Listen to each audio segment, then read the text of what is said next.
Hey everyone, welcome back. Ready to dive in. Today we're tackling a big one. Humanity. Where do we stand? How did we get here? And what's next? Sounds ambitious. It is. Luckily we've got Yuval Noah Harari's Homo Deus as our guide. This book takes us on a wild ride through human history. It doesn't hold back. Not at all. Harari argues humans have basically conquered the planet. Which, let's be honest, not exactly breaking news. True, but then he flips it and asks, what if the very things that made us dominant could also be our downfall? Now that's a thought. And to understand it, we have to look at just how far we've come. Harari takes us back to a time when, for most of human history, we were just trying to survive. Famine, disease, it was rough. Yeah, I mean, imagine living with the Black Death hanging over your head. Exactly. A quarter of Eurasia's population wiped out. Compare that to today's anxieties. Are we going to live to 200? Will robots take our jobs? Totally different concerns. It's wild. Like, we leveled up as a species, Yeah. and now we need a new challenge, right? But here's the thing that gets me. Our success isn't just about being individually smart, right? Other animals use tools, work in groups. Right. So what's our superpower? Harari says it's our ability to cooperate on a crazy scale. Okay, I can see that. But why us? Why are humans so good at getting on the same page when other primates aren't forming, like parliaments? Because we're storytelling creatures. Specifically, Harari dives into religion. Okay, hold on. Before we get too deep into theology. No, not just the supernatural. Think about the structure of belief systems. It's about shared rules, morals that dictate how we behave.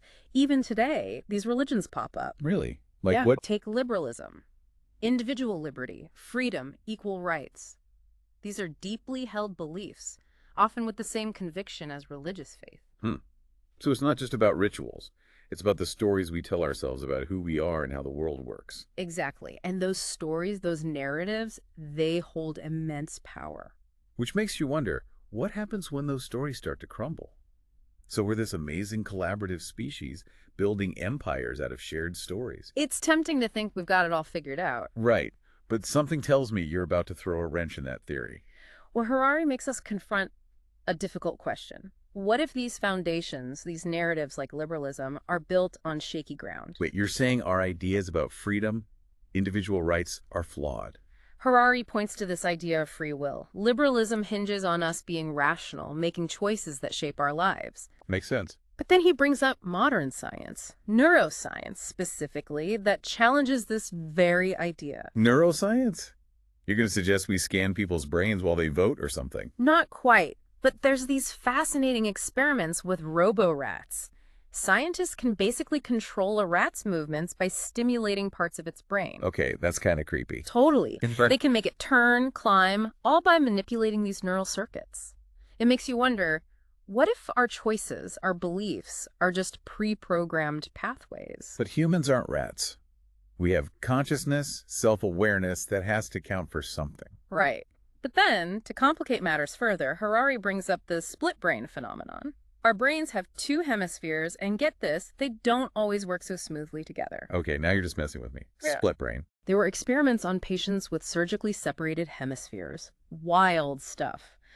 They found that the left hemisphere, the logical side, often makes up stories to explain actions initiated by the right hemisphere, even when it has no clue why those actions happened. So not only is free will an illusion, but we might not even have a single self at the wheel. Yeah. This is getting deep. Right. It's like our brains are trying to create a sense of a unified me, even if it's just an elaborate story. Okay, let me catch my breath for a second. We've covered so much ground, from human achievement to free will being questioned, and now we don't even have a single self. It's a lot, right? But we're not done yet. There's more. My brain's about to hit its capacity. Well, all of this questioning of who we are, it's happening as technology explodes at an insane rate. Oh, here come the robots. I knew it. So if anything's going to knock us off our pedestal, it's going to be some super smart AI. Funny you should mention robots. Harari says they're already here, just not in the way we think. Okay, you have to elaborate on that one. Look at algorithms. They're doing things we thought were uniquely human, like financial trading. Used to be all gut feelings, intuition. Now, algorithms are making trades at lightning speed, analyzing data in ways we can't even comprehend. I mean, it makes sense. They're efficient, no sleep breaks or anything. But surely there are still areas where we reign supreme, right? Art, creativity, that human spark has to count for something. Harari tackles that too. He talks about this music composing algorithm, EMI. An algorithm that makes music. Come on. No, seriously, it composed pieces in the style of Bach, and even experts couldn't tell the difference. Okay, now that's just unsettling. If algorithms can make art that moves us, where does that leave us? If we're not just data processing machines, but machines that are becoming obsolete, what are we supposed to do? Harari presents some options. One is techno-humanism, where we basically merge with technology. Imagine an attention helmet for soldiers. Makes them hyper-focused, aware of everything, almost superhuman. That sounds both amazing and terrifying. What happens to what makes us human if we're outsourcing our thinking to algorithms, implants? That leads us to the most mind-blowing idea in Homo Deus, dataism. Dataism. Lay it on me. Dataism takes algorithms and data to a whole new level. Imagine a future where data is king. Humans. Just another processing system, but kind of outdated. In this world, the biggest decisions are made by algorithms that have access to unimaginable amounts of information, processing it way more efficiently than we ever could. So not only are we not as in control as we thought, but we become practically irrelevant. Like just another blip in the system as algorithms get better at designing themselves. It's a lot to consider, right? But Homo Deus isn't about predicting a set future. It's about making us think critically about our choices. If algorithms become the big decision makers, what happens to humanity? Do we welcome our new digital overlords or fight for our own value in a data-driven world? Wow. This deep dive has been a whirlwind. We started with early human cooperation and ended up questioning our place in a future run by algorithms. Homo Deus throws a lot at you, no doubt. Yeah. But it makes you see the world differently. Makes you question everything. It really does.